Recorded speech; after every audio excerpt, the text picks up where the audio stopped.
Gee, Christian, I don't know if I can eat anymore. I really think I need to take a breather here. Shut up, Brendan. Eat the biscuits, like I told you to. All right, we trained for this day. You're gonna eat the goddamn biscuits. But Christian, I don't know if I can do it anymore. My stomach is. But nothing. We did the stomach expansion training for a reason. So now you're gonna eat the goddamn biscuits, Brendan.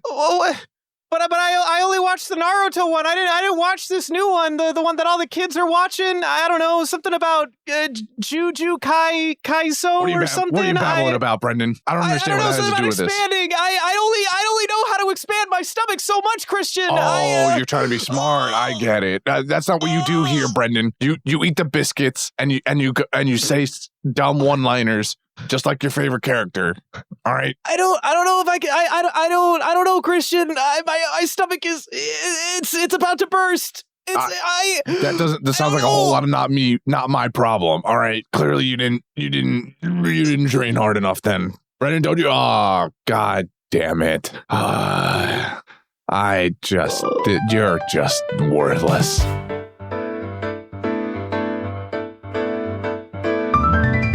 What do I even keep you around for, huh? I'm sorry, Christian.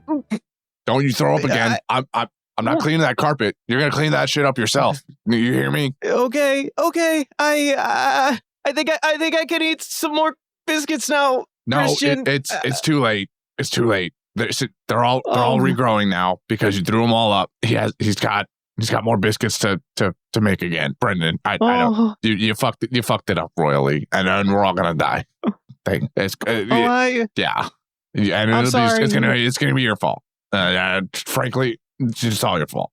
Okay. Well, I mean, I don't know. Should we do anything or should we? Do we want to do the episode that we promised we would do? I guess we can just try and do the episode, but if we're gonna die eventually, we're gonna die, I guess, and I guess that'll just be that. Okay, you know what?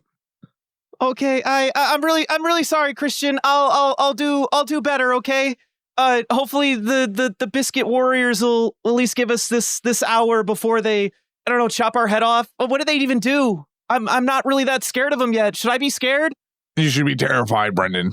But I guess that's the ignorance bliss. So I guess just read the damn summary so we can get to our last rites or something. Okay, Christian.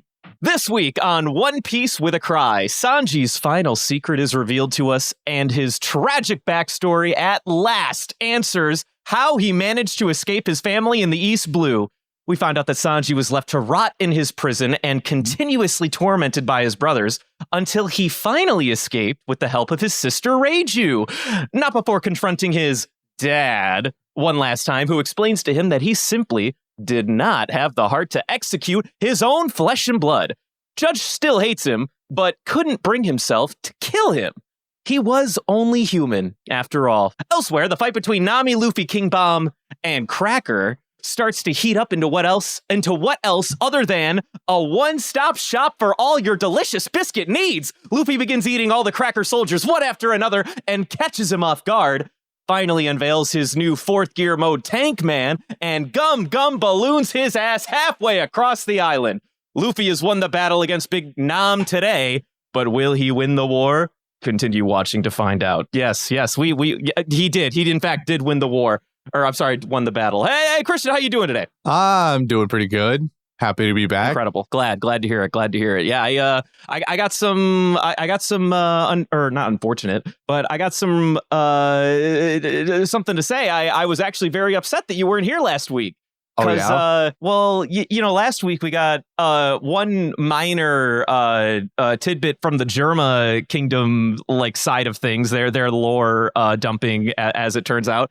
And when we got the clone background, I told Justin, I was like, dude, you wouldn't believe it. He literally called that they were all fucking Matrix clones. And he was like, I swear to God, if they go like Matrix clones or like IVF treatment genetics, this show might start getting too fucking sci-fi for me. And I'm like, brother, you just fucking called it. I was really looking forward to being like, Christian, you nailed it, buddy, brother.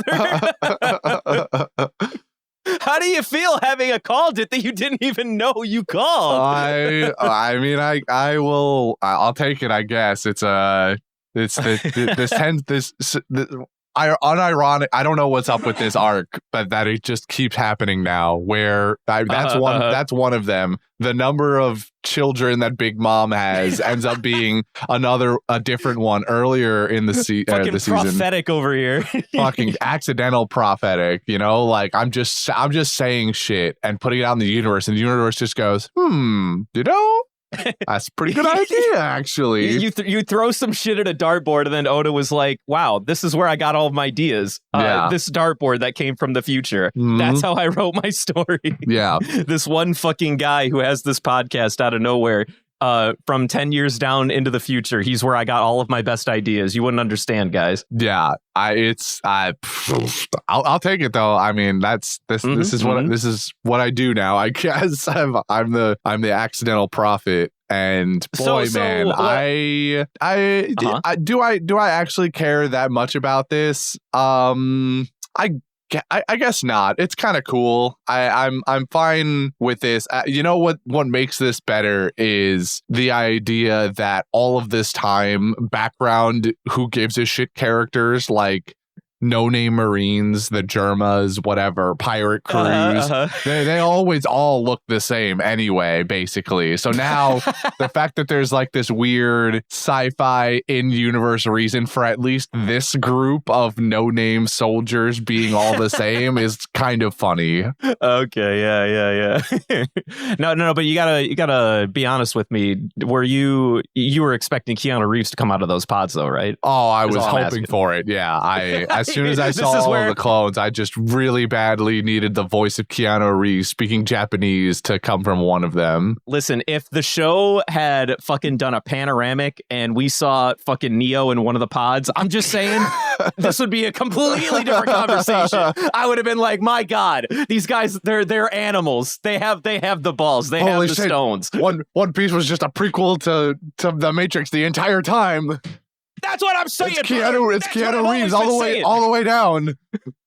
And then you know what Justin said, that I think I had it as a unique thought in a past life, but it's been so long, so it felt like a new thought again for the first time. We have Germa 66, and then we made the Order 66 joke, but these are really all fucking clones, Christian. They're all fucking clones. It's just Star Wars. It's all Star Wars. It's also Star Wars. What other sci-fi universe from our childhoods can we also tie into this nonsense? I mean, brother, if they wouldn't have the fucking gall to do this, but imagine they made an alien joke with some of these fucking manipulation of childbirth. Go like, well, we have to perform a C-section, and then instead of performing a C-section, the children just bust out of the womb. Oh my God. Oh, that's violent. That's too much. I think we would cross the line at that point. But imagine. Yeah, but I mean, I'm here for it. I'd be all for it. Oda, if you could make that one go, I'm in. You know, if you could make that happen for me, Oda. The show's almost over, as far as I know. You know, you only got a couple of years left. Like, just fucking balls to the wall. This shit, man.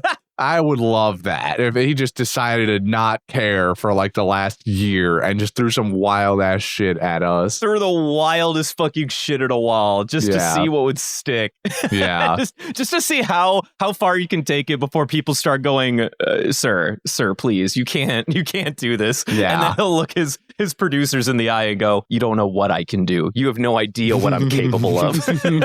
I'm fed up. I've had enough. I'm fed up with this world. This world shall know true Oda. Just kidding. This was always supposed to be a Berserk style manga. This is always supposed to be a Berserk manga moment. Oh shit! Imagine though. But yeah, no, I was sorry that we didn't have you last week. I was looking forward to that commentary. I was very I was telling Justin all about it, how I had to keep my fucking mouth shut when you once again just like basically said exactly what's going to happen from the Germa side of things in terms of its like scientific prowess or scientific. Excuse me, my words hurt sometimes. Words hurt sometimes. It's true. But other than that, do you have any other thoughts from the last week before we move on to this week, or are you are you good? Last week we got 801. 801 was basically a nothing episode because we got just Sanji's backstory again. 802 was the reveal of the human cloning. Yes. I think really 803 is just more Sanji backstory and Luffy tags back into the fight with Cracker after Nami holds him off for a little bit. I think the most I actually, this is a question that I wonder if Justin got on your ass for this one or boasted about it, but last set of episodes is this reveal that Reiju does in fact give a shit about Sanji and is not the secretive plotter that we made her out to be a few episodes ago. So did Justin have any gloating to do about this, or is this did he not really bring it up? Okay, so like last week we got the inkling that she doesn't not care about Sanji. Or at least that was like made clear to us that she's not a total fucking, asshole like her brothers. And then no, there was no gloating because I sat there telling Justin, you cannot sit here and be like, oh, I knew that fucking Reiju was nice the whole time. You guys just didn't believe him. Like, brother, you already know these details. All right, you don't get to play that card. Enough of you. You're doing this thing again where isn't this the thing he skipped? Doesn't he not know what's happening? Listen, all right. Yes, did he not watch the arc? Maybe. But for him to say he didn't know that Reiju was like pretty chill is a very, very far cry. Come on. He knows enough details from this arc to be able to name all the major characters and name all the major plot elements. He just didn't witness it firsthand either via the manga or the anime. But he's, in passing learned all of this context and all of this detail. All right, he's still soft spoiling you as far as I'm fucking concerned. and I was fucking reaming him for it last week too. I'm like, you don't get to walk in here and tell the world like, I was right. See, you guys just didn't believe it. I'm like, brother, you already knew the bit. You knew the catch, all right? You can't keep doing this. You can't keep walking up here and be like, I think this exact thing that only I would think if I had if I had a little bit of extra knowledge of the future events could possibly believe. None of you guys really understand because you just don't understand how good writing works. And I'm like, brother, you're doing it again. You're doing this thing where you're saying the truth and then labeling it as your own theories. And I'm not letting him get away with it, Christian. I refuse to do it. All right. Well, I mean, I guess that's fair enough.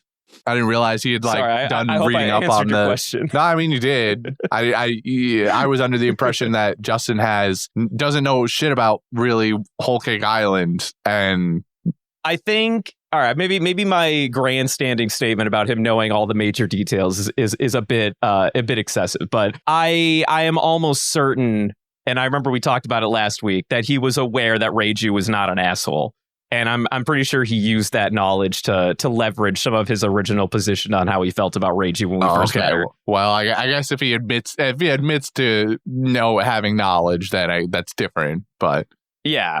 Like I think in passing he knows that of the four of them, Reiju was the only one chill. He knows about the mask backstory and how Judge was a complete asshole. He knows all that bit. He might not know that Sanji and Judge fought that one time, or the events that surrounded the stuff with Cosette. Maybe he totally forgot the Cosette bit or something like that. But he knows major primary emotional driven characteristics of characters from this arc. I can almost assure you. Well, all right. Well, that answers my question. Okay. I did also just add as I was watching last week's episode, because we get a little bit more of Sanji talking, and as small Babu Sanji that is.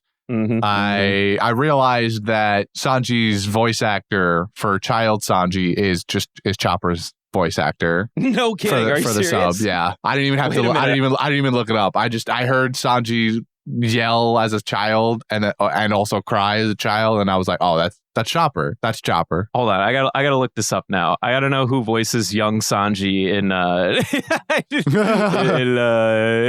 in the dub. Megan, it's voiced by somebody named Megan Shipman in the dub. So it is not just Brina Palencia who plays Chopper, I believe, from the One Piece dub, unfortunately. But that would be kind of funny. That would be funny. Yeah, that'd be really funny.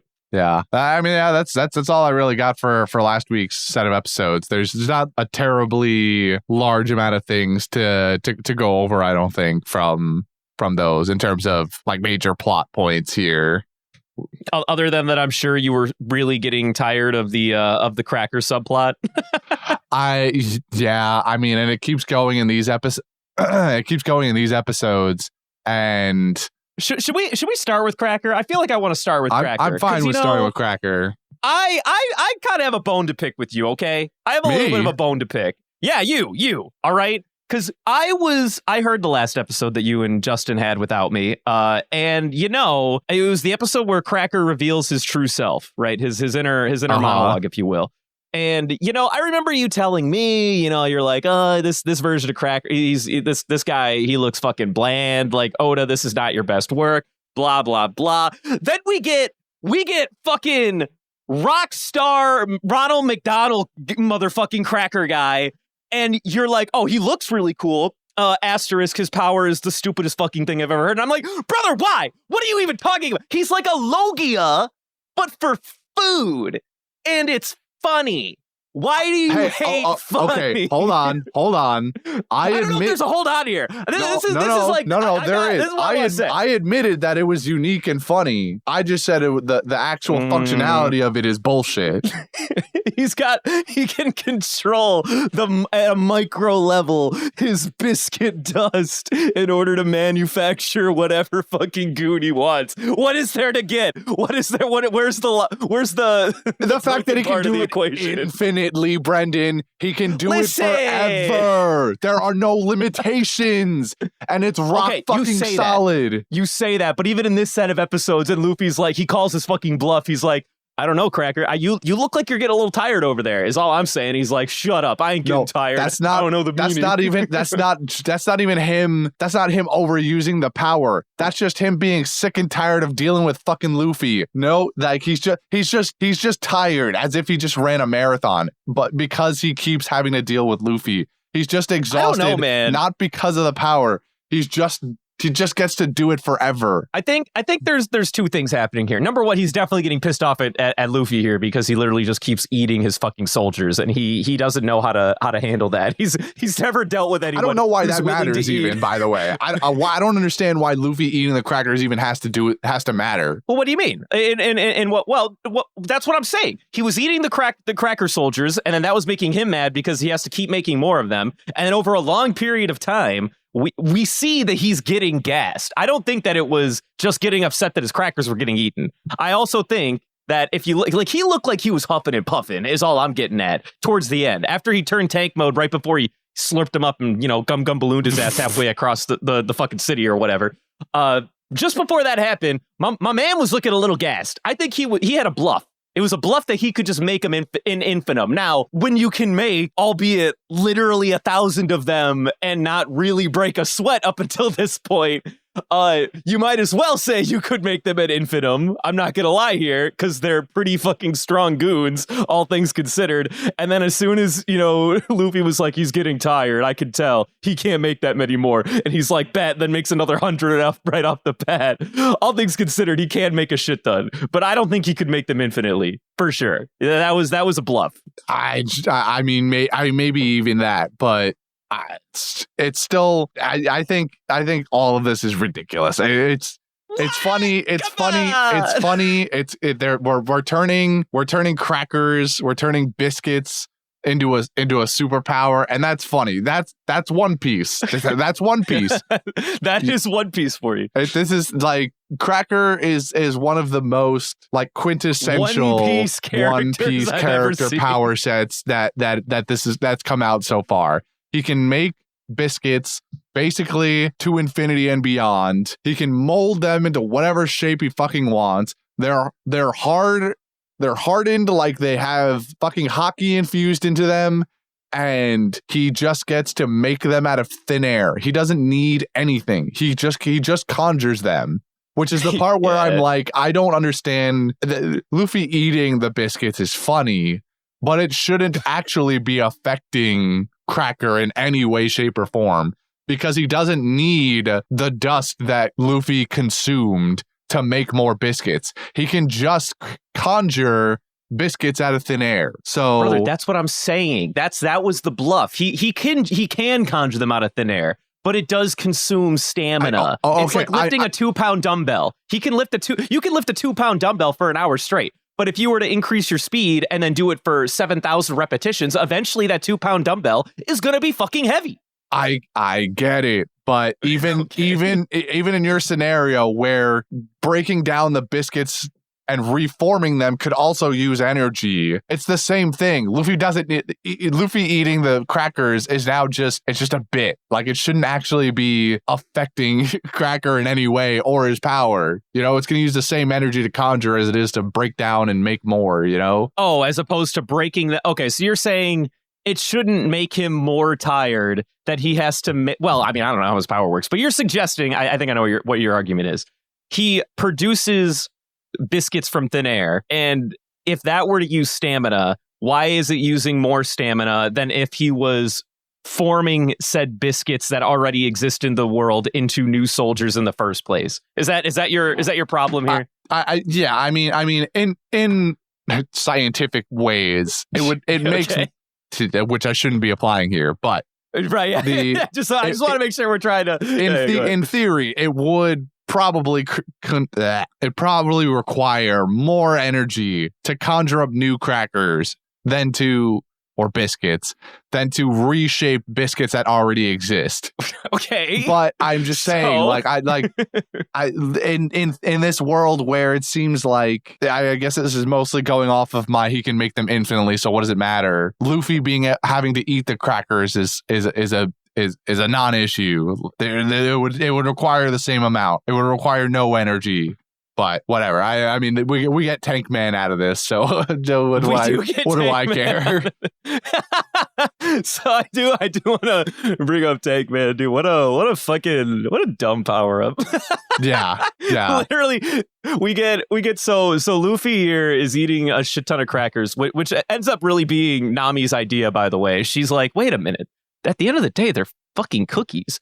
What if I just make them wet first? And then Luffy's like, oh my god, I needed this snack so bad. Yeah. Until he didn't need the snack and was suffering. And Nami said more. Dude, I love this so much because for the first time, and I think, well, maybe not the first time in the series, but one of the only times that our boy has ever been like, I think I'm full. No more food. You got Nami in the back, who literally after he just got done saying, please, I can't eat anymore. She's like, you have no idea. I don't care if you work for an emperor. This man's going to be king of the pirates and his appetite is endless. And then he looks back at Nami like, no, please don't do this to me. She's like, no, really. I cannot eat more. And then she goes, nonsense. And makes more rain. Oh my god. And then Luffy was like, you know what? When she puts it that way, I guess she's right. Oh fuck. I don't know why I love that bit so much. It's Nami being like, I have no alternative other than to believe that Luffy can continue to eat endlessly, because what else is there here? Yep. But we do get Tank Man out of the deal. This is actually, it's funny, but it's a dumb power up, man. Oh, absolutely. It's a stupid way to have ended this fight, but here we are, I guess. Yeah, you know, this is my second, or not my second, but my hot take of the fight between Luffy and Cracker. Luffy and Cracker exists solely to buffer the audience an opportunity to consume Sanji backstory 2.0. That is my hot take. Without Sanji backstory 2.0, the Cracker fight doesn't even happen, if I'm going to be honest. It's literally just pads for time. Yeah, I think you're right for the most part. Mm-hmm, mm-hmm. It was Oda one day going like, hang on, I need Luffy to like, you know, struggle for a little bit so I can have some time to cook on these Germa fuckers. Hey, Luffy, I'm gonna make you fight an endless cracker guy. And then, or biscuit guy. And then, 7 chapters, 10 episodes later, here we are. boy, are we here. Yeah, we're finally here. So, Luffy ends up winning the fight here. He goes Tank Man, which is just super fat Luffy going 4th gear. And I guess being like a little bit sturdier, if you will. He's just a very why not? Sturdy lad. Yeah. But hey, can I say though, two things did happen here. Number one, we saw the return of Gum Gum Munch Munch for the first time since fucking Alabasta, which is a great bit. I do love that we got that again. I never thought in my wildest dreams that we would ever have an opportunity to reuse fucking Gum Gum Munch Munch. So I'm glad we got that. And then number 2, hey, we beat a baddie using Gum Gum Balloon, which is really funny. Yeah. I'm always a fan of that. Gum Balloon getting the W is always a good fucking time to me. Yeah. Well, you're forgetting the other. You're probably not forgetting, but you're not mentioning the other Alabasta tie-in, which is pseudo Mizu Luffy. I mean, he doesn't do it, but we get the same idea where we mush up the bad guy with water and sometimes melon juice and also apple juice. Yeah. And we kick their ass. Or eat their ass, dude, in this case. If we had not Mizo or water Luffy, and we had fucking like juice Luffy, that would have been such a good bit. So funny. Imagine. Oh man, I would have fucking loved that. But no, I mean, all things considered, I enjoy my time between the Luffy and Cracker sparring match. It is fun just to see, a goon in the new world or on Big Mom's crew, do a thing, fight our main character for a little while. That's always fun. But yeah, I would be remiss if I said that this wasn't just a glorified time waster. I'm gonna be real with you.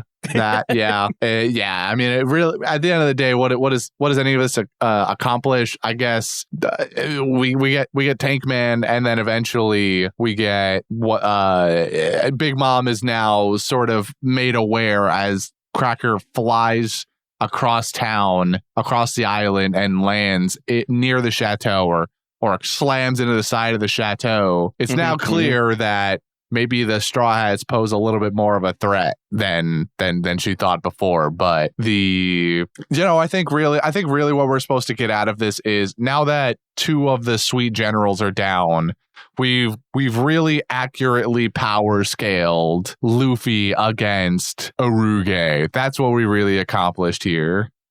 Because he's also taking down a general. Wait, so you're saying that the only goal of this fight is to just, appease the power scalers? Yes. Oh, hell, not like this, man. I hate that. I don't like that at all. It was funny listening back to you and Justin talk about the Uruge stuff. I thought we got the name of that general, but maybe we didn't. But yeah, no. his name was Snack. Snack. What a fucking name. And you guys also were wondering if he was ever going to come back into the story. I've got good news for you. He will. I promise. He will. You will see Snack. That's in complete contrast to what Justin said. I promise you will see Snack. Now, I can't promise you at what capacity you'll see Snack. I promise you will see Snack. He's going to turn up in a grave next to Sanji's mom. Well, listen. Whose name was for some reason hidden from us. I don't know why. Yeah, her fucking name being hidden from us is really funny, actually. But shit. But yeah, so Luffy now has beaten one of the sweet generals. We went from 3 to 2. We actually learned both of their names in this set of episodes. Did you catch it? Out of curiosity? I don't remember, but I do remember that we were told them. They are Smoothie and Katakuri, respectively. Right. Yes, I remember Katakuri because that's a name I've heard before. Yeah, I bet it's a name you've heard us, talk about in or passing. at least a little bit with it. Yeah, in passing within the community at one point in time. He's a cool guy. Or she's a cool guy, excuse me. Well, wait. You don't know their gender. So hold on, never mind. You don't know who I'm talking about. Yes, of course. I have no clue anymore. What is happening? I said both, so how could you know? Right, but you said he first and then she second, and you went, wait a minute, I don't know if I know what I'm talking about. So really, who knows? Fuck. What am I doing here, guys? Somebody help me. Do they have Inazuma's fruit? They steal Inazuma's. Oh, what? The snip sorry. fruit? Wait, no, sorry. I don't know why I said that. But I meant, I wasn't even referring to the power, but like their penchant for changing gender all the time using yeah, just like existing and then being a woman or being a man at any given point. I heard in the manga panels, Inazuma changed basically every panel was different, which is really funny, by the way. Yeah, that's great. I love it. That's a great fucking bit. I wish we got more of that in the anime, if I'm going to be honest with you. Awesome. But I don't know what their genders are. But anyway, we heard Smoothie and Katakuri, so we're down to 2. Those are the 2 we're up against. We also got a little bit of we learned a little bit about Big Mom and her power. In addition to being, the soul lady, she like has like a cloud and a sun that she can like use to control the weather, which is kind of rad. I find that kind of rad anyway. It sounds awesome. I don't know why.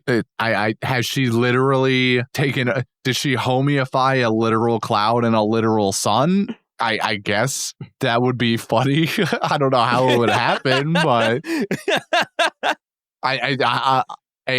homeophying a cloud sounds extremely feasible. I feel like homeophying a sun should be illegal. Should be illegal? What if it's just like a ball of fire, brother? Like, what do you mean? Why does it have to be a sun? Why does it have control over the fucking weather then? How can she control the weather with it? Well, maybe it's not the sun that does the weather and it's just the cloud, brother. I don't know. Sure, that's true. It could be that. Whispers fucking sweet nothings to their brothers and sisters in the sky and goes like, yo, can you drop some of that sweet water on this area? Yeah. And then all the other clouds are like, sure, yeah, no problem, fam.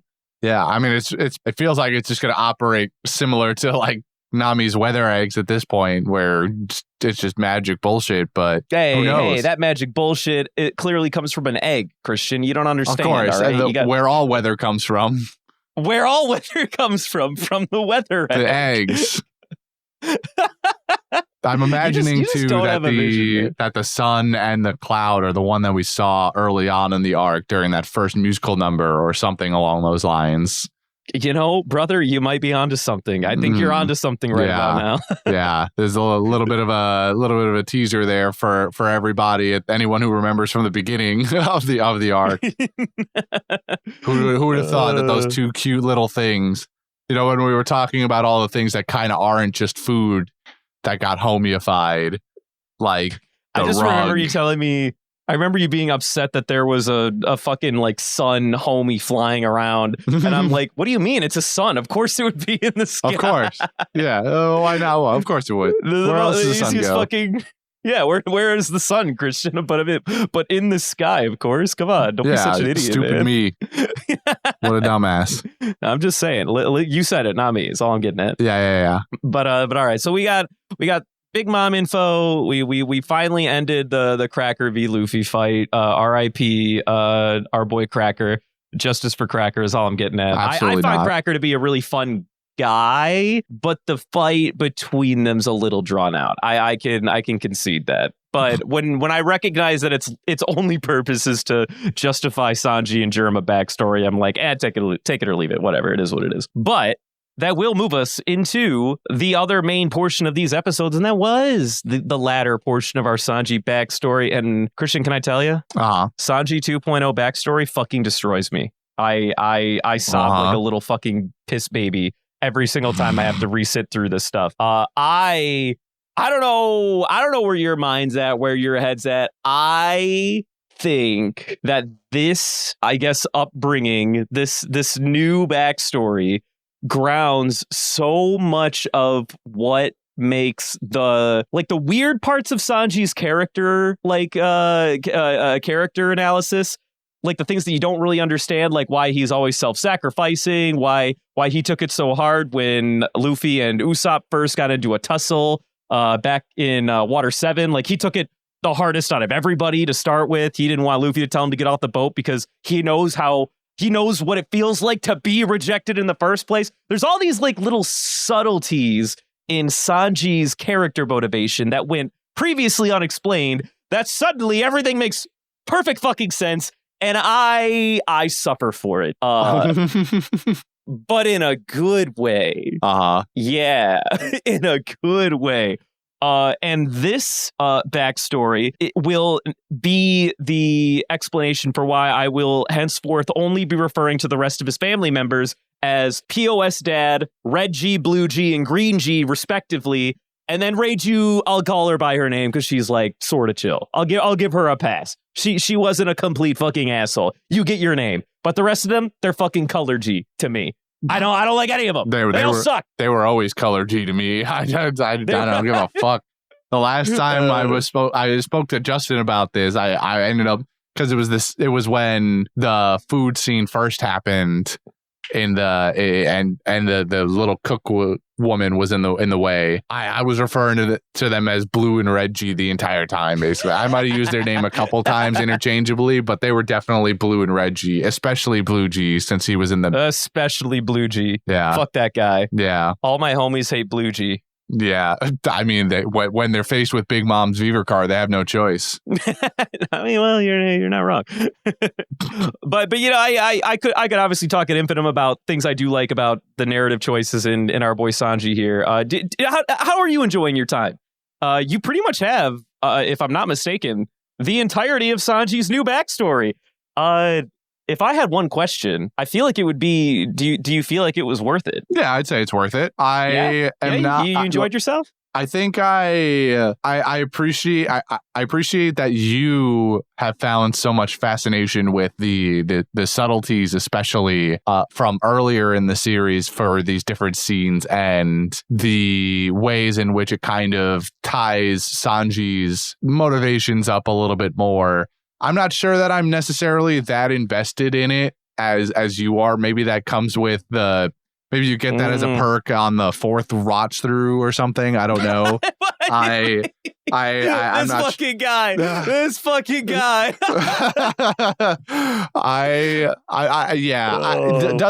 Does this give Sanji more depth? Yes, by all means it does. There's no denying this aspect of it. Does it give him like tremendously so a lot more? No, I don't think so. It explains some of the... You don't think so? I think it explains some of the fun things like what you're talking about and his use of his previous knowledge on swordsmanship and so on. I'm not sure that I'm as invested in... I don't think this is suddenly going to make Sanji my favorite character or maybe even raise the ranks on him, but because even move the needle. Man, I don't know. It's still early. There's still a lot to be done in this arc, but the backstory stuff doesn't really... It elevates things that had happened previously, but it doesn't really do anything for the stuff I already didn't like about him. The most you get for that, which is the sort of womanizing stuff, it gives you an origin for it, but you can respect women and not be annoying about it. You know, that's the part where I'm like, okay, like, true. So I know where he got this from now. He got it from Zeph, or Zeph is at least the impetus for him knowing about it, but then he takes it and he definitely makes it his own, and his own version of this is still annoying. So I think that while it makes me respect him for surviving what he did at the time, the parts that are this isn't going to end up affecting his... Well, okay, I can't say that wholeheartedly, but if this ends up affecting the way that his character acts in the future, I will appreciate this more. But if after this arc he just is the same tropes again and there's really not much difference in the way that he acts, then I don't then really it doesn't mean that much to me. Like, I appreciate the knowledge and knowing what he went through as a child, and it's heartbreaking. It's fucking gut wrenching. But in terms of my enjoyment of the character as a whole, it'll have yet to be seen what happens going forward, I guess. I find it interesting that you would say so, and I'm gonna translate your feelings and make a baseless accusation. You feel, and you can just tell me if I'm not understanding you correctly, if he doesn't grow from some of his character flaws overtly, that even if we got an impetus from his backstory, you would say you don't feel like there's any value in future Sanji if he doesn't outgrow some of his previous character flaws. He is being faced with the people that and the actions of his past, the events of his past, more specifically, that have made him the person that he is today, and that there is room for potential growth from this, from having to, in some way, shape, or form, moving past his family ties, like hopefully forever, because goddamn, if I ever have to see Germa after this again. Brother. or at least his family, like maybe Reiju takes over Germa after this or some shit like that. Who knows? But if there's not, I'm not going to say that there's not worth to it. In general, because I'm sure a lot of people like yourself get a lot out of this. Again, you already said all of the subtleties that you enjoy from earlier on in the series, explaining his motivations. That I particularly, it gives more layers to it. I was already satisfied with knowing that Sanji was kind of hit the hardest out of any of them when it came to the Usopp thing, for instance, but it just adds another layer of enjoyment for people, and that's fine. That's good. It means that Oda is doing a good job remembering stuff that happened in the past and being able to tie it in now. Call upon it, yeah. And so that's good. I mean, that enhances Oda as a writer. But in terms of the way that I feel about Sanji, and already just being fairly, I guess, neutral / being on the side of not particularly caring about his character much, other than he has cool fight scenes and he uses a cool fighting style. If there's not some sort of change even a little bit going forward, then I don't know, it feels like it has less value to me.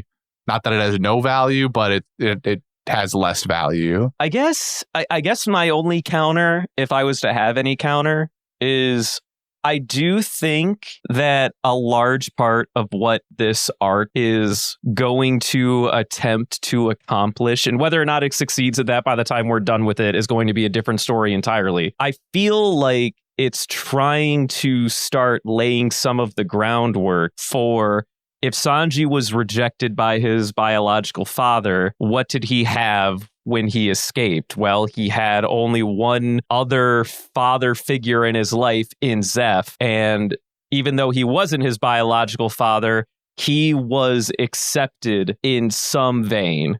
However you want to describe it, whether it be because they shared a love of the finding the all blue, or because they both know what it's like to starve on an island for 70 days. However you want to put it, at the end of the day, he found a new father figure in Zeph, and he treasured that so vehemently that he has basically made a foundational character flaw in himself, and that he cannot ever do anything that could ever let Zeph down, because I feel like he has been molded in this version of himself that he's too afraid to be rejected again.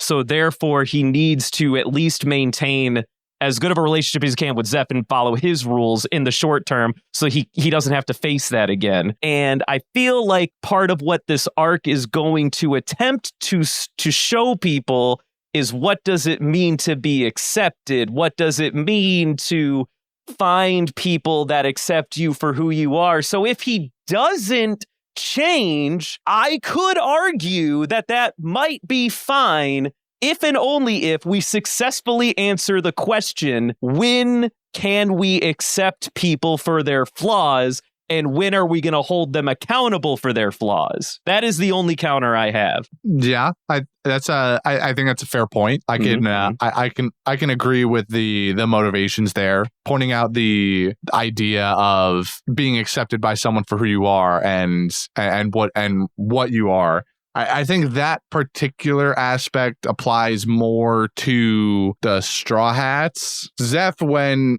the only motivator for Zeph to even save Sanji's ass in the first place was his desire to see this mythical place called the All Blue. After that, it was just Zeph taking responsibility for his decision. He enjoyed the child, obviously, and cared for him in his own Zeph way, which we see a little bit throughout these episodes as sort of expanded Baratier lore. But I think your thing about being accepted for who you are definitely applies more so to him being with the Straw Hats, and is exemplified by Nami in these episodes when I don't even remember who is she talking to Cracker? Was she just when she's fighting Crack? Was it even in these episodes or was it last week? Whatever it was.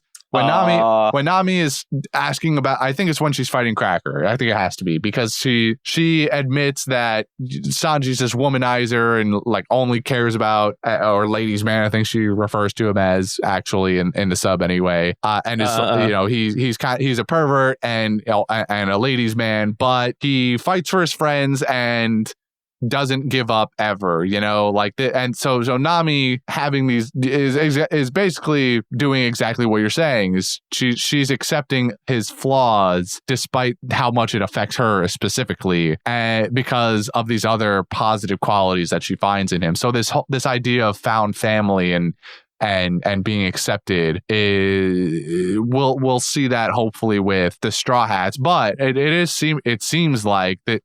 I shouldn't even say it seems like. It's very clear that this is now posing a very significant divide in Sanji because he wants to be here he wants to do the thing that he initially came here for, which is protect his friends by dealing with the Vinsmoke family. And his initial plan was to in some way, shape or form call off this marriage or escape this marriage. But now that Zeph is being threatened, there's a very clear schism in his brain now where he's like, oh well, fuck, I right now can't find a way to do both of these things.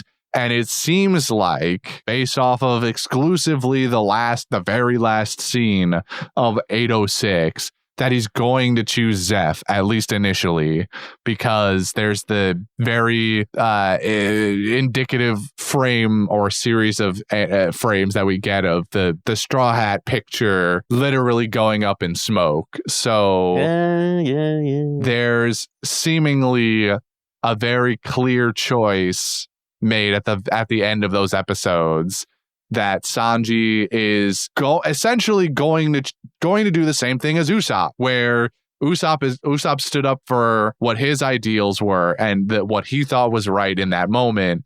Sanji has a little bit less choice than Usopp does right now, but the decision is effectively going to have the same effect on Luffy, who I assume at some point there's going to be some confrontation, maybe, and now that we've made this choice, and like they're going to walk up on the wedding scene or whatever, and Sanji's going to be actually going through with it, or they're going to find Pudding or something like that, and Pudding's going to tell, because Pudding was supposed to originally bring him to the shoreline so that they could take off, and they're going to find maybe they find Pudding or something, and she goes, "Oh, yeah, what happened with that, by the way? Where the fuck is she at? Is she bailing? What's going on here? Who knows, man? I beats me. I want to say that I want to say that couldn't Pudding, get away. Yeah, essentially that. Pudding definitely wanted to help. I can't. Maybe this is gonna be a 180 moment on me, but she seems so innocent and pure. Like maybe this was all. She's the manipulative character that we thought Reiju was this whole time. But I think in reality, Pudding's just very sweet. But Big Mom knew what the plan was, and so was just innocently tying her up with whatever, rehearsals for the wedding or dress fittings or whatever the case is, so I think Pudding is in the clear in terms of motivation, but whatever the case is, it seems like now that Sanji's made this choice there's probably going to be some thing that happens between him and a Straw Hat or a group of Straw Hats where they're like, they get a moment maybe to get away, and he's like, nah, dude, I can't. And then, of course, because this is anime, he doesn't say a word why he can't. He just says, I can't.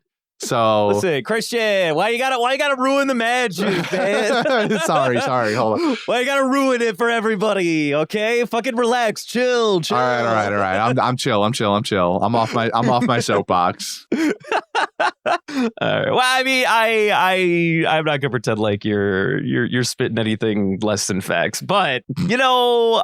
I just enjoy the fact that even, fucking 800 episodes in, or I think like 710 chapters, some odd chapters in at this point in the story, Oda can still cook up from time to time a little bit of spice, even on characters that we've been literally introduced to since chapter fucking 12, or whatever the fuck it was when we first met Sanji on the Baratie. I assume it was something like 20 or maybe even like 18 or something like that. And I really do. I like that there's still a new dynamic worth telling that we haven't seen, because we've seen bad parents and we've even seen parents reject their children. But I don't know, the way they the way they write out the situation between Judge and Sanji in this episode or set of episodes. And they even like try to humanize Judge a little bit.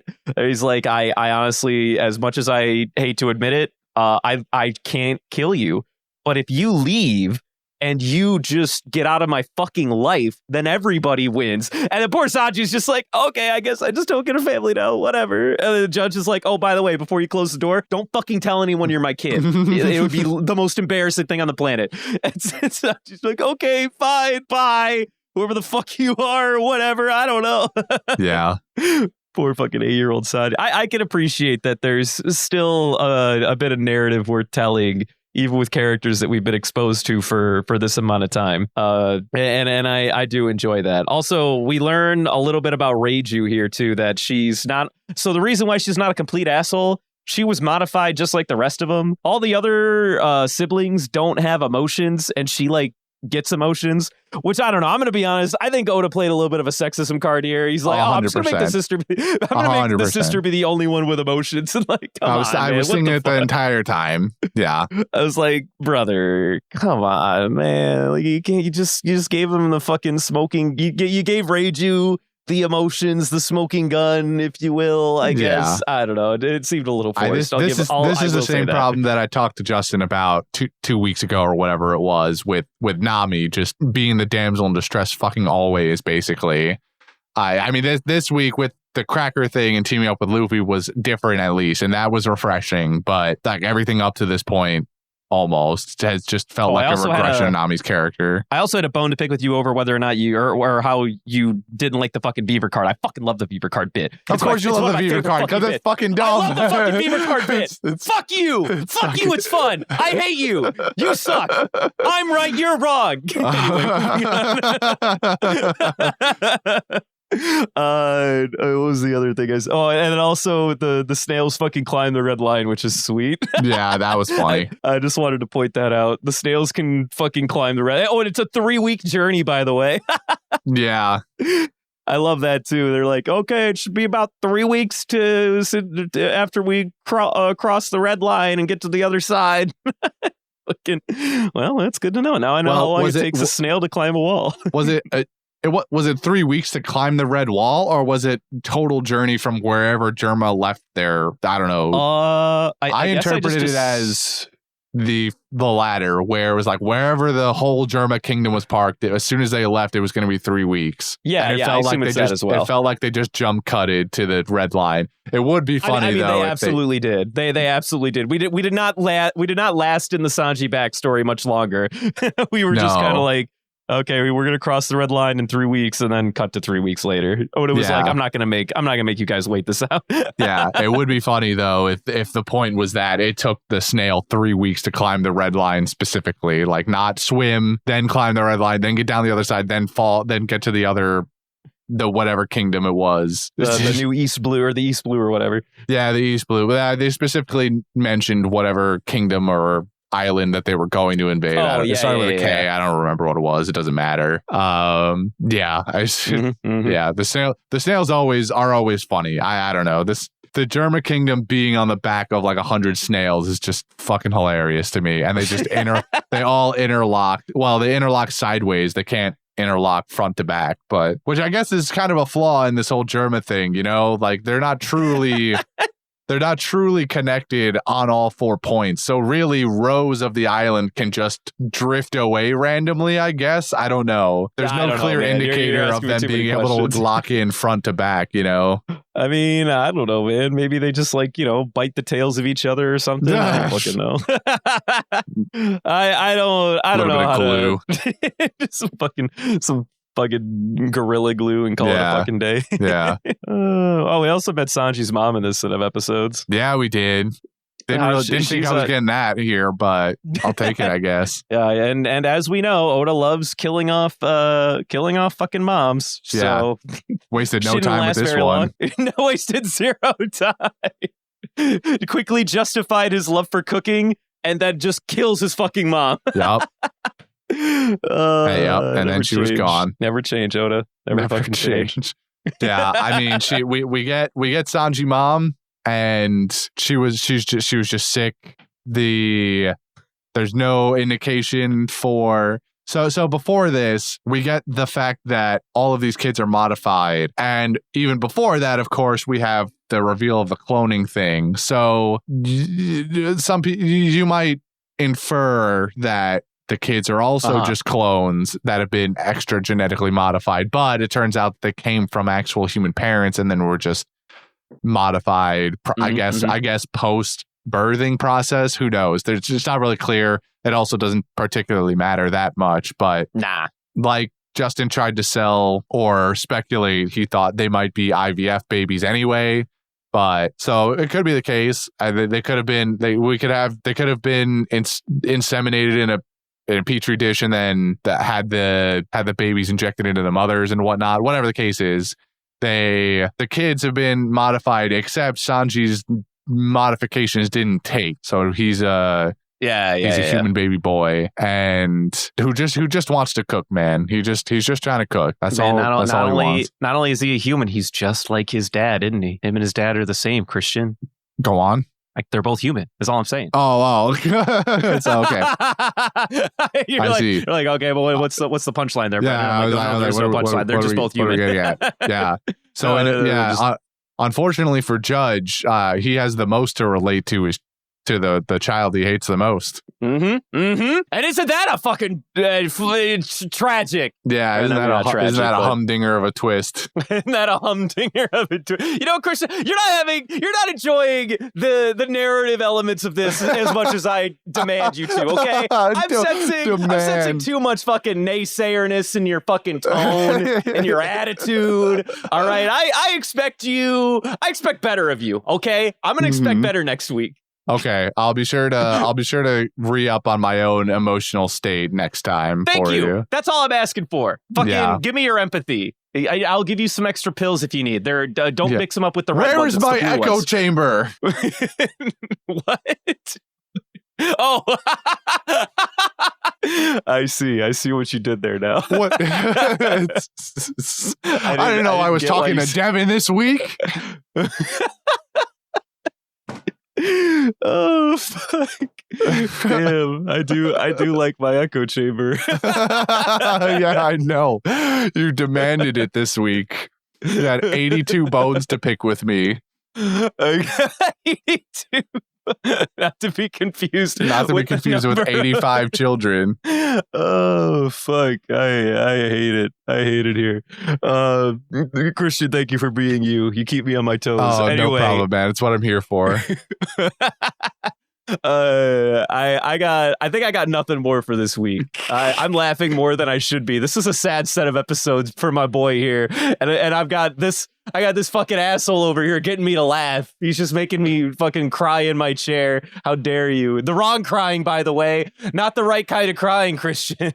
Oh well, you know, maybe this is what you really wanted all along, and it was you just couldn't accept this. Am I the heartless one after all? Am I the one with no emotions? maybe I'm the one that was modified at a young age. You're no better than one of the color G's, Brendan. Oh no, I'm no better than one of the. Oh, don't! I can't say that sentence out loud. No better than one of the what was that, Christian? The color G's, because I don't know. Okay, the color G's. Just don't forget to add the G at the end. I did. I said color G's. Oh, you thought I said coloreds. I see. Okay. Yeah, no. Color G's.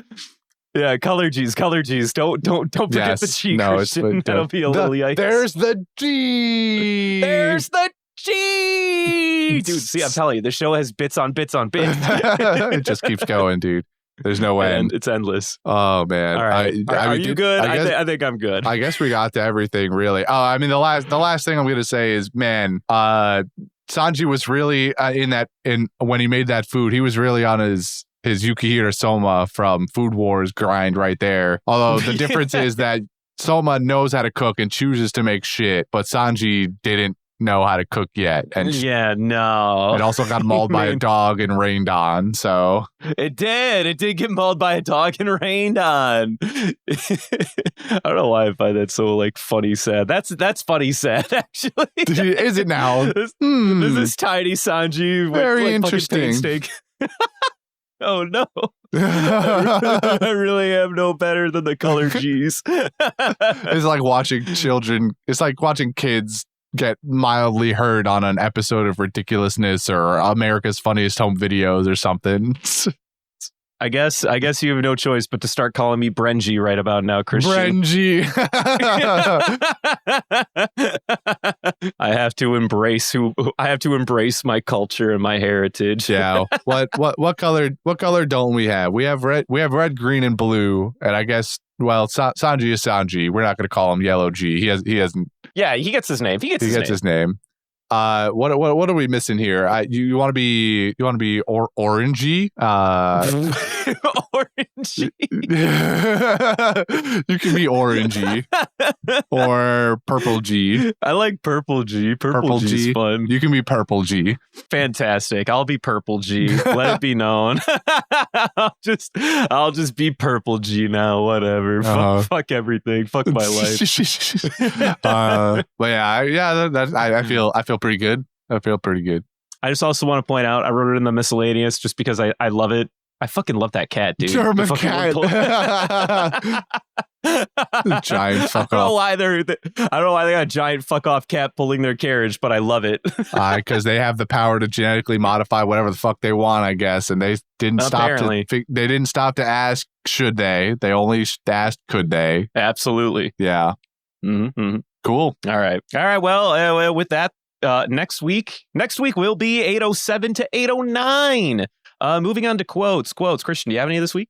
I do. I have quotes. I have two quotes. One is from Luffy when he gum balloons Cracker across the island. As he do. Fly away to the end of the new world. The dub, it was a little dumber in the dub. He was just kind of like, I'm gonna send you halfway across the new world. He proceeds to not, by the way, just clear across the island, but it's still pretty far. There's a big castle in the way. It's understandable. Otherwise, surely he goes all the way back.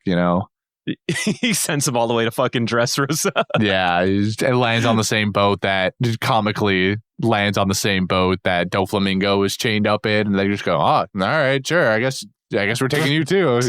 2 for 1 today, baby. 2 for 1 special. Like this is Scooby Doo or something. They just land right in the jail cell and they go, "Oh, okay, sure." That's fine. No, say less. My other quote comes from the one-footed man himself, Zeph. He says in the backstory, after we're explaining this chivalry thing, he goes, "And if you betray the honor of manhood, I'll cut off your manhood at its root and chop off my own head." And then Sanji immediately follows with Sanji going like, why would you go that far? I mean, I get cutting off my manhood, but why you got to kill yourself? That feels excessive, And he's like, it's just what parents do. We take responsibility. I'm like, oh my God, you just threatened to cut off my man's penis. Like, what is this? So in the dub, he only says his balls, but it was still a very visceral declaration. He's just like, and if you don't listen to me, I'll cut off your balls and slit my own throat. And then Baby Sanji's like, holy shit, man, are you okay? It's not that serious, bro. Come on. And then he's like, why would you go so far? And he's like, because a parent takes responsibility for when their children are horrible people or something like that. And I'm like, I mean, I guess. Sure, dude. Like, fuck. He laid it out for him. He made it very clear. If you fuck this one up, I will cut your balls off and slit my own throat. Yeah, you fuck this one up, I'm fucking you up. No cap. I'm fucking us up. This is true. I'm fucking us up. Oh shit! All right, is that it? That's it. That's all my quotes for the week. All right, I do want to. I've got 3 quotes, but I'm gonna give you a little bit of preamble on this first one. So I don't know if you weren't here last week, so you didn't get to hear me explain this. But King Bomb is one of my favorite fucking characters in this entire arc. Because for the same reason that I love Baron Tamago for having a thick French fucking accent. Yes. I don't know why. You did explain this to me. Okay, fantastic. Well, in addition to having a thick, well, maybe not too thick, but a pretty thick German flair accent to his tone, he also just says like tree puns all the fucking time. So he goes, son of a bitch, he ate all the biscuits. Oh man, I fucking love it, dude. And he said like the exact same bit last week, but anytime he goes "son of a birch," I can't help but laugh. this fucking bastard! I can't keep doing this to me. At one point, Cracker asks Luffy, "How the fuck can he keep eating these biscuits?" And he just snaps with, "Well, they're tasty, and I'm hungry. What more do you want?" And then this one. This is just a dumb like side comment. Brule catches up with Carrot and Chopper in the mirror world. Finally, also chasing him around with a fucking scythe, like the fucking freak that she is. And as they're running away, they're like, "Oh no, she's catching us! Oh, we gotta get out of here!" Brule, like as she's chasing them for whatever reason, just goes, "Better not break a mirror, or you'll have even more bad luck." And I'm just like, sure. It's not quite the fancy dumb joke flair that I come to crave, but it was a good side bit. It was a decent side bit. Yeah, actually, side note on that, I mentioning Brule again, and I mean we get a little bit of Mirror World Carrot and Chopper action, but really not much, not enough to really speak on. It just sort of exists as again a buffer to Sanji backstory. So, but I did realize after, I don't know, it like cut quickly between the two of them or something. I don't really remember exactly what happened, but I realized that like both Brule and I don't know. I also don't know if it's supposed to have any significance, but they have similar-ish scars on their face, just in like the opposite directions. Like Brule has one, like if you're looking straight at her, it goes from like top left of her forehead down to the right across her face, and Cracker has one similar, albeit more on his forehead or something like that.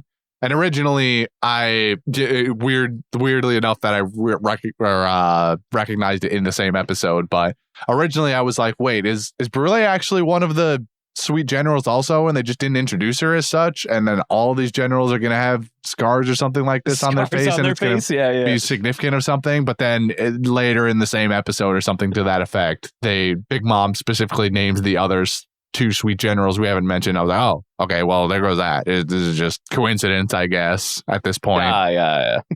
It probably means nothing. I'm bringing it, which means I wasted my breath for the last 2 minutes. But either way, I was like, oh. I mean, it was an interesting side commentary. Mm-hmm.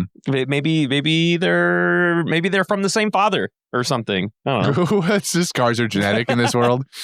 Yeah, maybe. Yeah. I don't fucking know. Maybe it's a birthmark. I was gonna say, or it's a birthmark, and I'm being very offensive now. Mm-hmm. All right. Sorry, were you done with quotes? I don't even know if you actually finished or not. Was I done with quotes? Let me double check. Yeah, I'm done with quotes. Okay, sick. All set over here, man. All right. Cool. So you're all set? Oh yeah, I'm good. All right. Then moving on to the Golden Ham. Don't worry. I'm gonna pick it for us this week. You know, we don't need you to bother wasting any. I'm just gonna pick it for us this week. Go on. I didn't think you'd let me get this far, so I don't know how to continue this bit. I'm going to be honest. So you have no pick, is what I'm hearing. Well, no, I would say that I would give it to Sanji, but we gave it to him last week, and I don't want to. Okay, great. Well, here I'll satiate you maybe a little bit and give it to someone Sanji adjacent. I want to give it to Sanji's mom for eating that fucking garbage like a trooper and not even fucking flinching. Okay. She took that shit. She said, "Give me that garbage food that's literally been in the garbage and trampled on and rained on and mauled by a dog. Give me that shit. It looks fucking delicious." And then she eats it and she goes, "This shit is fucking delicious." And it lights Sanji's whole face up and it becomes the immediate gratitude that he needed, the immediate positive reinforcement he needed to become the cook he is today. And then she proceeded to die. And then she died, making it even more impactful. Shit, you know what, Christian? When you lay it out like that, all black and white, I can't help but believe every single fucking word you're saying. I pick Sanji's mom. Hell yeah. Let's go. A win for Sanji's mom. A win for Sanji's mom is a win for everyone everywhere. Absolutely. It's a win for all moms in One Piece, honestly. Honestly, yeah. Put her on the parents' tier list. We're going to put both Sanji's parents on the tier list on opposite ends of the fucking spectrum. Hold on one sec. I feel like I heard somebody at my door. I'm so sorry. Okay. Interesting. Who could it be? What could it be? Is it mid recording breaking news update? Is Sanji's mom going to actually be alive? Are we going to get some kind of backstory here? Are we get Brendan backstory? Purple G backstory? I don't know what's happening. This is crazy. This is a bit. I was not made aware of it, which I guess is supposed to make it more impactful. Like I'm just kind of here now, monologuing at people. And I'm back. And nobody was trying to break into my house. Great news. Great news. Oh, well, that's good. I thought maybe this was a bit for a second. Oh, no. I genuinely went to go make sure no one was at my front door. I thought I heard somebody at my front door. Oh, okay, cool. The normal things where, you suddenly hear shit and ghosts in your house. Of course. Stuff like that. Anyway, moving on. We gave it to Sanji's mom. Moving on to fan mail. We don't have any. So we don't have that. You hate to see it. All right, moving on to Patreon shout-outs. Taco, we love you. Hell You're yeah, great. Taco. You have an endless... Sorry, go ahead. No, you are the best. You are a friend of the show forever and ever. I'm adding to your endless sound bites of appreciation with my voice because I know you don't get a lot of it, or in the Discord. So make no mistake, Taco, we appreciate you. I appreciate you. I am literally paid to tell you. I'm just kidding. You are literally paying us to say this about you. That's not true. We love Taco. I do love and he Taco. had a very lovely movie recommendation for December. We did Gremlins. Incredible. It was great. Great. Love that for us. Looking forward to see what you got to break out in the new year. All right. Well, once again, it's the two of us, just the two of us. And we can make it if we try, Christian. We can. Since you weren't here last week, I actually, believe it or not, I have with me, you won't believe it. No. I have in my hands the Garb Gab. Oh. Ooh, yay. Brendan. Fucking take this shit back, all right? I'm fucking done with this garbage. Oh, you didn't. Oh, I thought I was going to get to pick out of the Garb Gab. You had filled it or whatever. Yeah, give me that back. I'm sorry. Yeah, no, that's fine. Yeah, I'll give me that. Sorry. Yeah, here you go. Pick your hand out of the bag, Christian. Enjoy. It's the Garb Gab. This doesn't get to happen. I almost never get to do this. I'm so excited. Yep. I can't wait to see what kind of things Brendan put in the Brendan. Why do all these Go ahead. I was just gonna say it's an oldie but a goodie, but I really wanted to return with that the used needle bit. So congratulations, you now have hepatitis C. Yeah. Oh no. Oldie but a goodie, baby. Oldie but a goodie. Oh, everyone loves when we bring back the Hep C bit. They've been clamoring for it. Hep C used needles. They've been begging me for it. Taco just asked me about it the other day, and we gotta do what he says.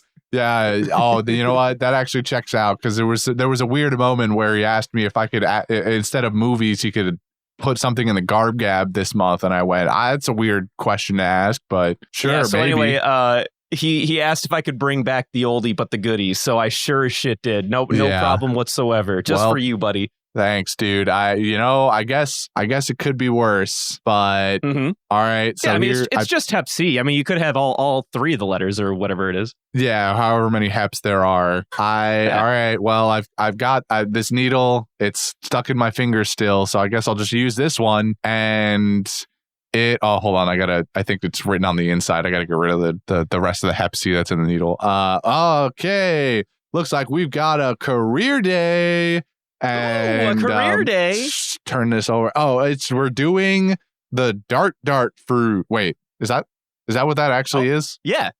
Oh, okay. Is that right? I feel like that's not right. No, that's totally right. Hold on, I'll triple check. I'll triple check for you. Vanderdecken was the dude with this fruit. In case people are unfamiliar. And no, I'm sorry. Excuse me. That is incorrect. It is not called the dart. It is called the Mark.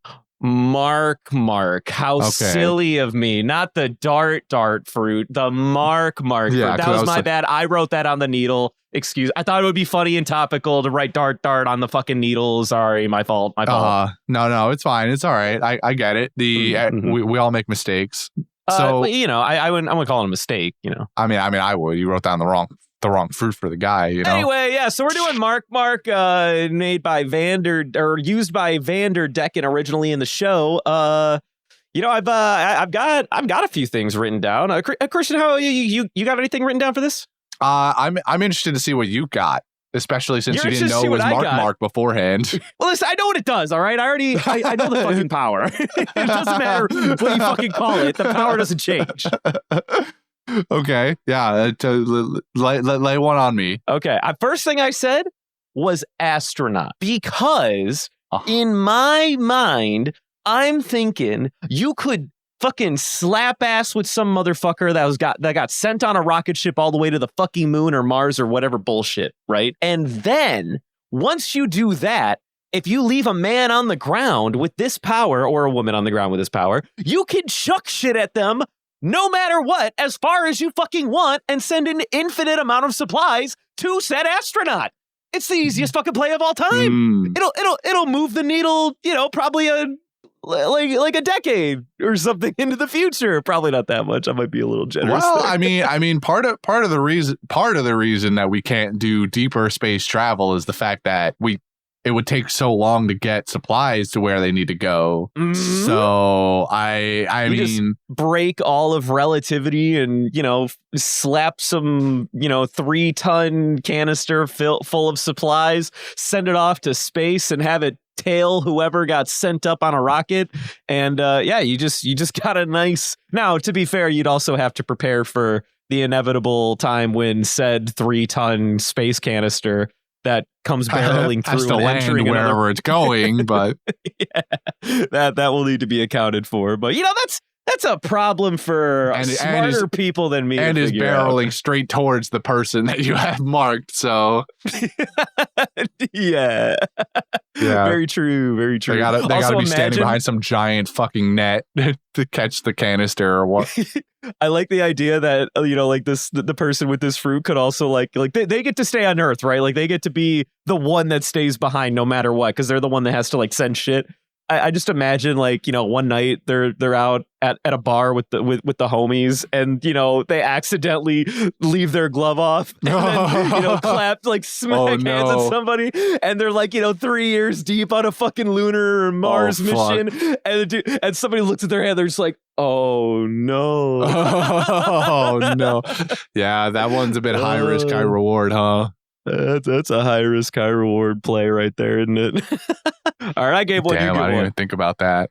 So yeah, I mean, in thinking of this, I was thinking something along the lines of gaining resources. It could go the opposite way in my head, where maybe you're not as deep or not as far away as an astronaut would be, but if you were, say, a deep sea miner or something to that effect, or a scuba diver collecting samples at the bottom of the ocean, like you're a marine biologist or something, and you want to send stuff to the lab real time, same day, and get results. You can mark somebody at the lab, and you can chuck samples of coral up or water samples towards them, and then they can stand behind a big collecting thing. And when given the signal, so that the stuff doesn't just fly into a wall and break or whatnot. So that was one idea I had. When you, especially, I mean, it was reinforced when you went astronaut. I was like, oh, we can do this, but in the opposite direction. I'm trying to think too, because like, what is specifically something that is good? It can only happen between two people, but like, what are things where you need to get stuff long distance?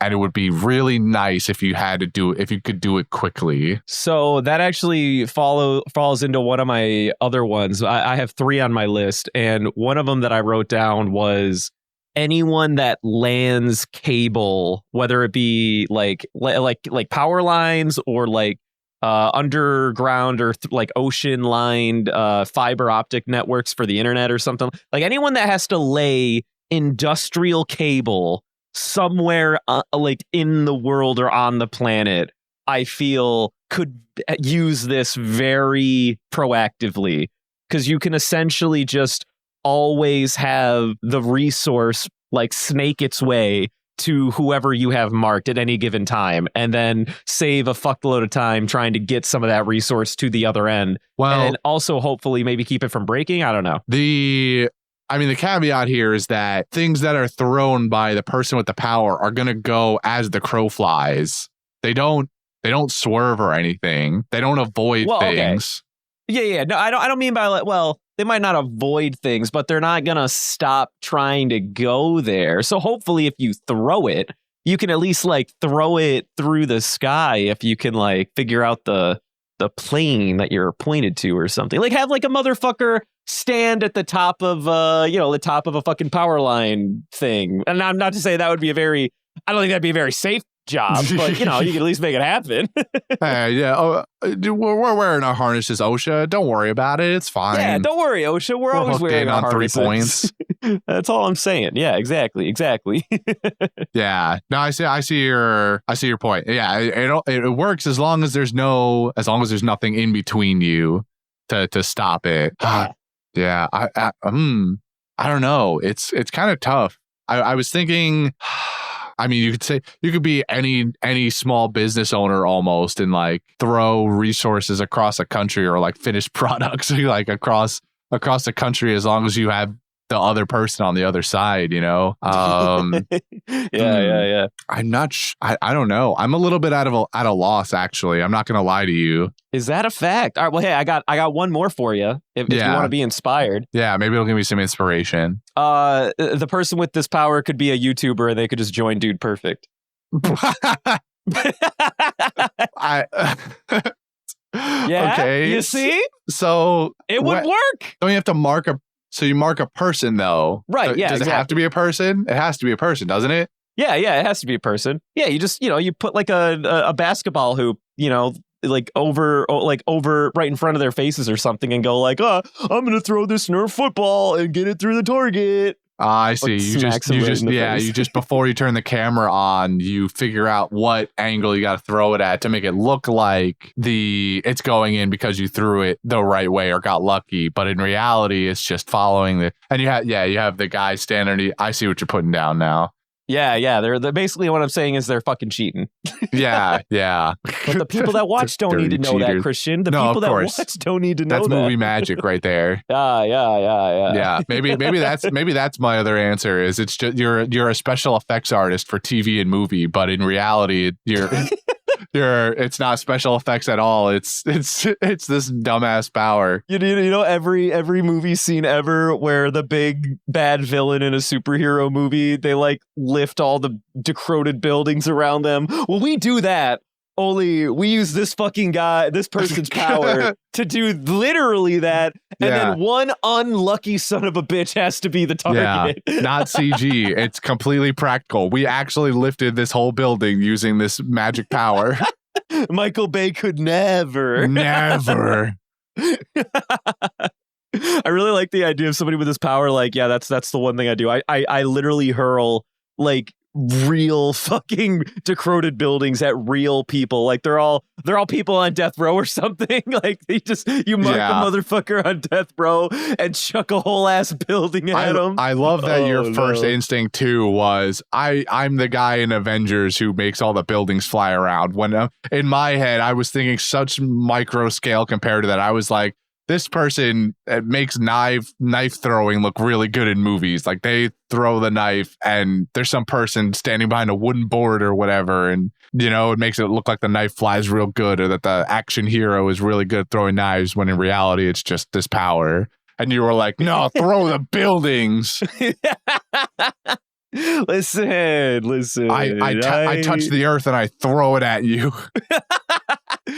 Fucking, I mean, isn't this power basically what that dude in Umbrella Academy can do? Essentially, do you know what I'm talking about? Which dude? Did you see that show? I did watch that show to completion. Remember? I don't know who you're talking about. The guy who does throw knives, like he's just that knife thrower, but like always gets it on target. Isn't that basically this power? in a way, yeah. You just have to have an unfortunate I think it's literally this power. Yeah, kind of. You're kind of right. Except he can only do it with knives. He can only or metal things. I think is specifically maybe is it just knives? Yeah, it's either only knives or only metal things. Knives. I think he just never got fucking creative and started doing anything else. He's just sitting around fucking throwing knives all the time when he could have been chucking a building at somebody. Is all I'm saying. It definitely is restricted to either metal or worse, just knives. And I can't remember, but he definitely cannot throw a building at people. Well, maybe it would be funnier if he could. Maybe it's a weight limit. It definitely would be funnier. That show would maybe have been over sooner, too, if he could just do that.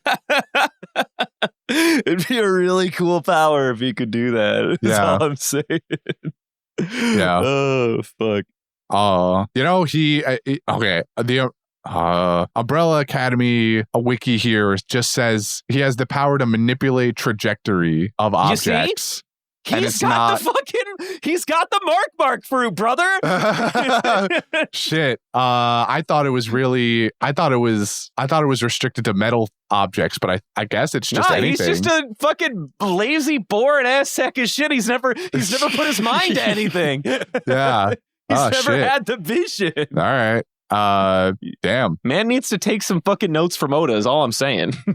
Throw a whole ass fucking boat at somebody and see how they like it. Yeah, fuck. This guy was way more broken than he let himself be. That's what I'm saying, man. All right. Well, I feel pretty good about that. Yeah, you feel pretty good, even though you only gave like one thing. I'm just kidding. I gave two. A second one with inspiration from your glorious help. So you're good. You're good. One Piece. I feel good. One Piece. I don't know. There was some weird, awkward transition there, and I didn't know how to handle it. Was there? I felt pretty good. I didn't know it was awkward. Are you okay, man? Do you need to talk about? You want to do the end of show social plugs to really round yourself out? Yeah. Let me straighten out my feelings right now. Thank you for watching. Watching? Oh, I'm just a mess. Listening to another episode, now, brother. It's over. Chad, I'm cooked. The One Piece with a Lime podcast. If you would like to follow us on our socials, you can do so at Instagram and Twitter. That's Panda Sightings. And if you would like to send us an email so that we can have fan mail to read, you can do so at pandasightings@gmail.com. You can follow in Taco's illustrious footsteps and donate money to us if you feel like it at Patreon. That's Panda Sightings as well. You can find the link to that in the socials and the description of this podcast as well. If you would like to join our Discord, where you can talk to us a little bit more frequently, Taco and a whole host of other very, very lovely listeners of this podcast, you can do so again in the socials, Linktree, and in the description. And if you'd like to get something for your money and still support this podcast, you can do so with our Redbubble store. Find the links wherever you get this podcast. Incredible. Perfect. Thank you. Do you have anything else? Oh, okay. Good. Yeah, I mean, usually you guys do that thing where you say, oh, there it is. Yep, that was what I was waiting for. I didn't know if that was coming or not.